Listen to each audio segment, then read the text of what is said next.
You're watching Biz Lounge with Satyan Gajwani of Times Internet, and now we'll take a look at how Satyan unwinds during his free time.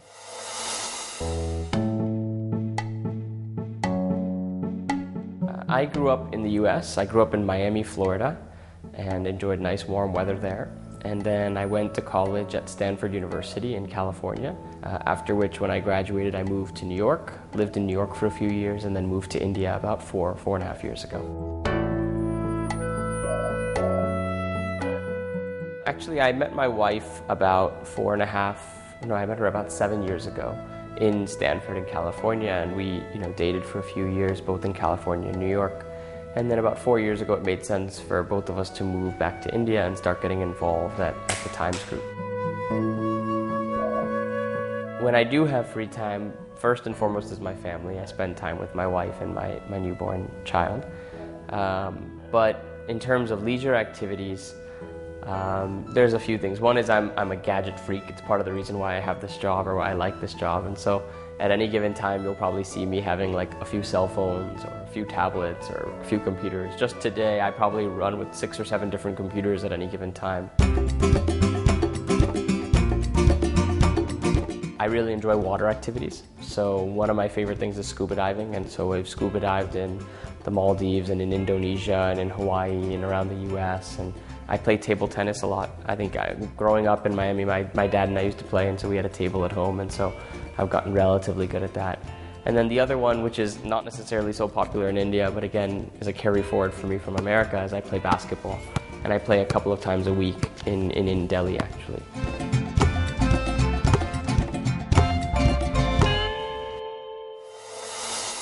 Okay, so tell us a little bit about your childhood and your family back in the U.S. Sure. So I grew up in Miami, Florida. I speak English and Spanish. And, in a normal middle-class family in the U.S. I have a brother and a sister, so I'm the baby of the family. They're both older than me. The joke I said was I always had 4 parents growing up because all of them took care of me. I don't know why, we've been very lucky. My family has had a lot of, been fairly, pretty good in what we've been able to do. My brother went to Harvard, and now he works at Google in San Francisco. My sister went to Northwestern, and now she's a lawyer. She was practicing law. Now she works in an advocacy company in Washington, D.C. And then I was able to go to Stanford and sort of move into this digital path in its own right. So, no, we have a happy, normal family. Nothing too exciting, I guess. Tell us about what you miss most about Miami, where you grew up. I miss the food, honestly. It's a stupid thing, but, in India, we've adjusted a lot. I mean, we have a lot of great comforts here, and India is a place where if you have, access to means, you can lead a very, very comfortable life, and it's great because it allows you to spend your time on the things you want to do, like work and your family, and not necessarily on doing dishes and laundry. Yeah. But when you live in Miami, you have access to Venezuelan food and Cuban food and Brazilian food and Vietnamese food and this, that, and it's coming to India. But really in India, it's Chinese, Italian, and Indian food, and then some variants of those. If you had to pick a place to bring a tourist in your hometown, where would you go? So I don't even know what my hometown is, honestly, because I grew up in Miami, but I studied in San Francisco for 4 years, and then I was in New York for 2 years before that, and I kind of identify with all of them. I mean, if I was bringing someone from India to the U.S., it would definitely be New York. New York is the first place, because New York is this weird place where, within a very small area, you have like 50 different pockets of life. Like there are different cultures and different people and different businesses, and you can walk between all these different neighborhoods that are essentially like little countries within a small microcosm. Yeah. What do you enjoy most about living in India? I love that you have so much ownership over your time.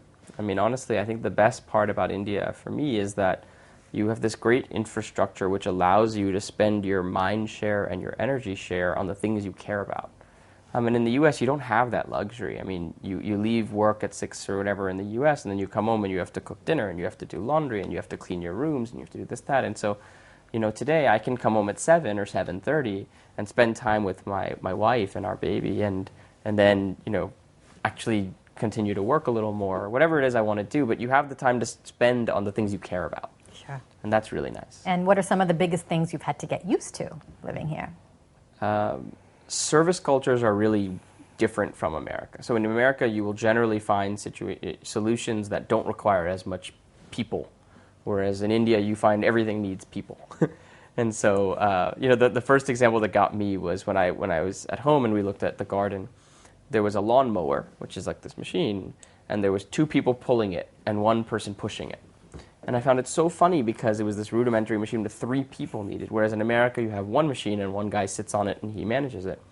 But because the cost of labor is lower here, it's actually cheaper to buy a cheaper machine and have people than have a fancier machine and not have people. Mm-hmm. But the interesting thing, I think, is that I think these dynamics are really changing. I mean, labor cost is going to increase in India very, very consistently. Mm-hmm. And it will force Indian companies and people to think more efficiently and to think about times when you don't need 10 people to do something if you can figure out a product or a technology that lets you use 2 people. Mm-hmm. And I can see it around us in every element of the whole group. We're increasingly trying to find more efficient ways of doing things, not just necessarily bulking up on manpower. Okay, we're going to ask you what some of your preferences are now. Ooh, okay? Summer or winter? If I do different things, yeah, it's not fair. In summer, I would love to go scuba diving. In winter, I'd love to go skiing. Okay. Salty or sweet?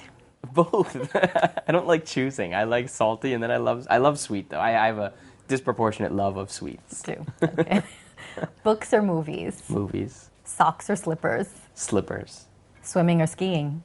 Just because you can't do it as often, skiing. Flying or driving? Flying. Flip-flops or sneakers? Flip-flops. I'm a California guy. I mean, flip-flops are what I grew up in. And if you were given one superpower, would you want to fly, be invisible, or the fastest person on the planet? Either fly or be invisible. Flying because it'd just be, you know, it would be a unique thing. But invisible, I think, is probably more interesting because you can just create exposures to things you wouldn't necessarily be able to. Okay, great, Satyan. Well, we're out of time, but thank you so much for joining us today. Thank you. It was fun. And that's it for today. We'll see you next time on Biz Lounge.